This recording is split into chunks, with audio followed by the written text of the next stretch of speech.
Каде и зашто се троши државната помош? Милионски евра од буџетот секоја година завршуваат како субвенции, заеми или даночни ослободувања. Но отчетност дали истите придонеле за поголем економски раст, поголема конкурентност или повеќе инвестиции нема.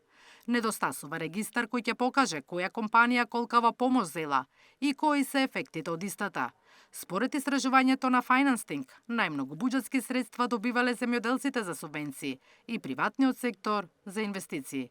Податоците понатамошни кои што се однесуваат на доделена помош, кои се тие компании, за кој сектор, за која намена, таквата форма на податоци во моментот изостанува.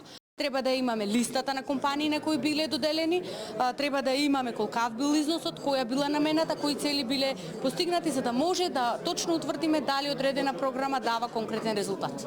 Секој динар од буџетот е значаен и мора да има економска оправданост за што се троши, вели министерката за финансии Кочовска. Парите мора да им се дадат на тие кои ќе придонесат за поголема додадена вредност, а да се скратат таму каде што не се продуктивни. Затоа најави системско решение кое ќе покаже кој добива помош и зашто. Во моментов податоците за доделената државна помош се дисперзирани во повеќе институции и не се достапни на едно централизирано место. Недостасува единствен систематизиран преглед од кој јасно ќе се види кој добива помош, по кој основ, во кој износ и со каква цел. Владата работи на воведување на систем кој централизирано ќе ги евидентира сите трошоци кои што се доделуваат како државна помош.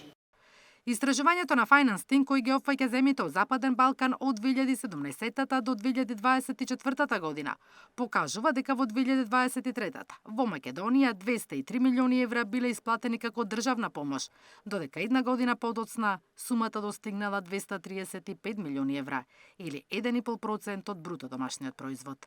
Наташа Мерсовска, Сител телевизија.